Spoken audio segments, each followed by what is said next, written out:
What's going on, guys? Crystian Goes Fast back here with another story video. Yes, it's been too long. Yes, my hair is getting, pretty long. Either way, I'm here with a story. Now, this story is a couple of years ago, not for the reason that I needed to wait for, the statute of limitations to run out like I have with several of my other videos, but because for starters, I didn't really think of telling this story, and when I did remember it, and remember that it's a story I can tell that, some of you would find interesting, I had to get permission from, the person who the story's about. Now, I was involved in this story, but it's not completely my story. This is a story of the time we took a trip down to Cedar City to get my brother's 280ZX. Those of you who are on my Instagram and my Facebook should know this car because it's appeared in shots with my olds next to it. Those of you who know me and know my brother know that we built these cars alongside each other.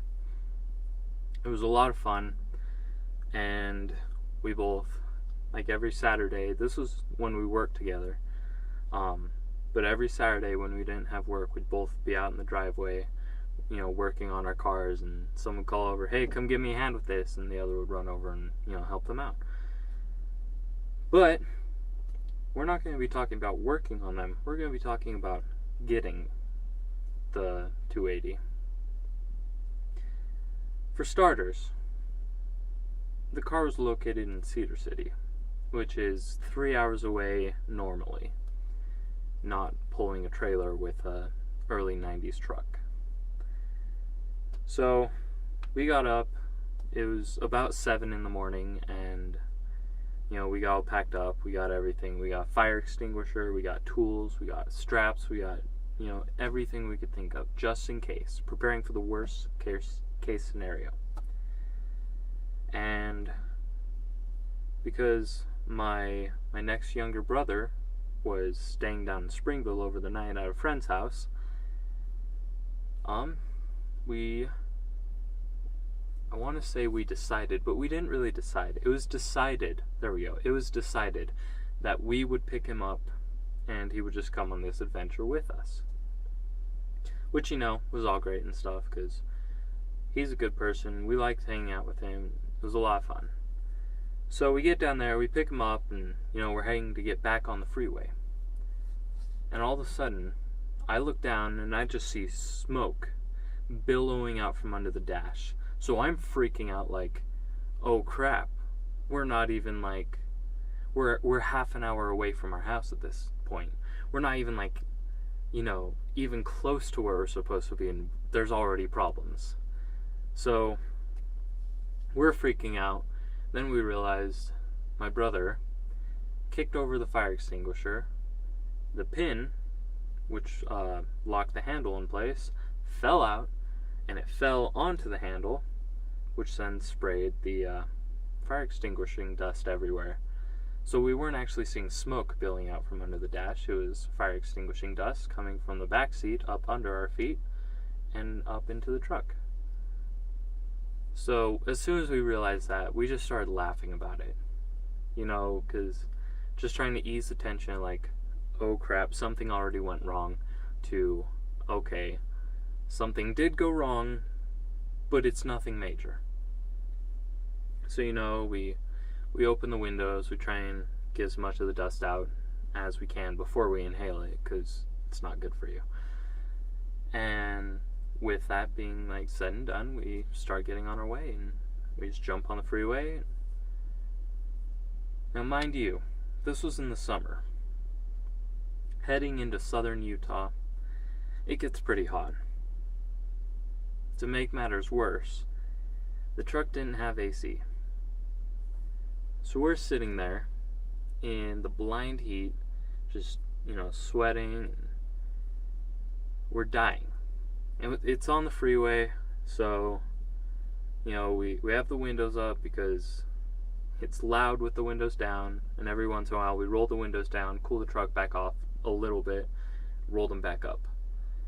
And this happens for about 3.5, 4 hours before we finally get down to the guy's house. And we see it sitting there, and the 280 looks awesome. It's a little miscolored, but there isn't rust because it's a southern Utah car and it's mostly just dry heat down there. So it's sitting there, it looks good, the paint could use work, it's a little miscolored, but whatever, it's paint, it's fine. We'll get it sorted later. And we go to fire it up. Fires right up, but it's stuttering, and it dies from time to time. Sorry, I can't speak today. Nah. Anyway, we start to pull it up on the trailer. As soon as we get the front up, it dies, and it won't start back up at all. So we're thinking, oh, it's just low on gas. We'll just get a run at it and get it going. So we push it back, start to get it up on the trailer, dies again. So we're just, like, alright, what can we do? And we somehow got this idea that it would be a lot easier to push it. Which was not the best idea. The trailer had a decently steep incline, and it wasn't like typical car ramps where they're smooth. They were like the heavy-duty ramps.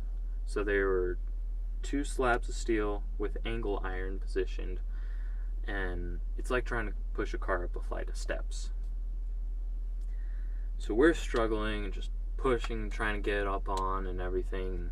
We finally get it on, get it strapped down, and we're like, okay, well, let's check over everything, make sure everything's fine. Check the straps, check the trailer, check the truck.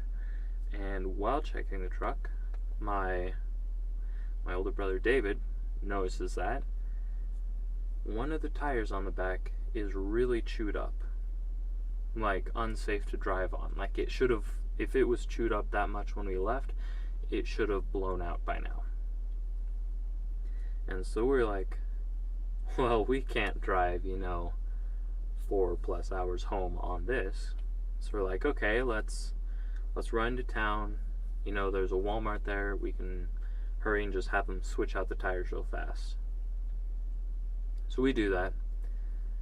So we end up sitting at this Walmart for a couple hours. We buy some food and drinks, and we have just a little lunch there.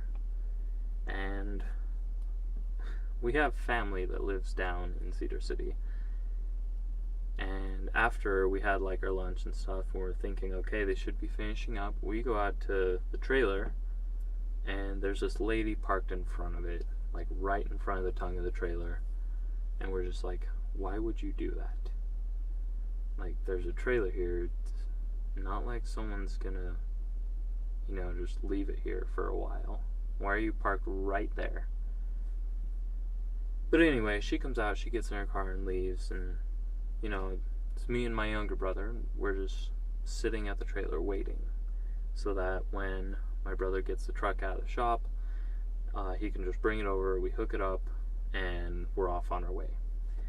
And my aunt drives up. So we sit there, we talk to her for a little bit, and just the usual catch up. How you doing? What are you doing down here? And we're just like, yeah, we picked up a car. The usual. Anyway, after that, we get the truck back, we get hooked up, and we get set up to go. At this point, it's getting later in the day. We left at 7 in the morning. It was probably like 2, 3 o'clock by now.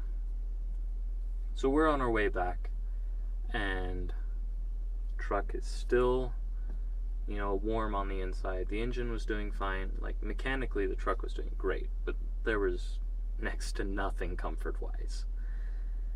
So we go in between rotations of having the windows up and listening to like everything behind us, listening to the trailer, checking it, making sure everything's fine, and the windows down, trying to cool us off just enough so we're not like actually dying.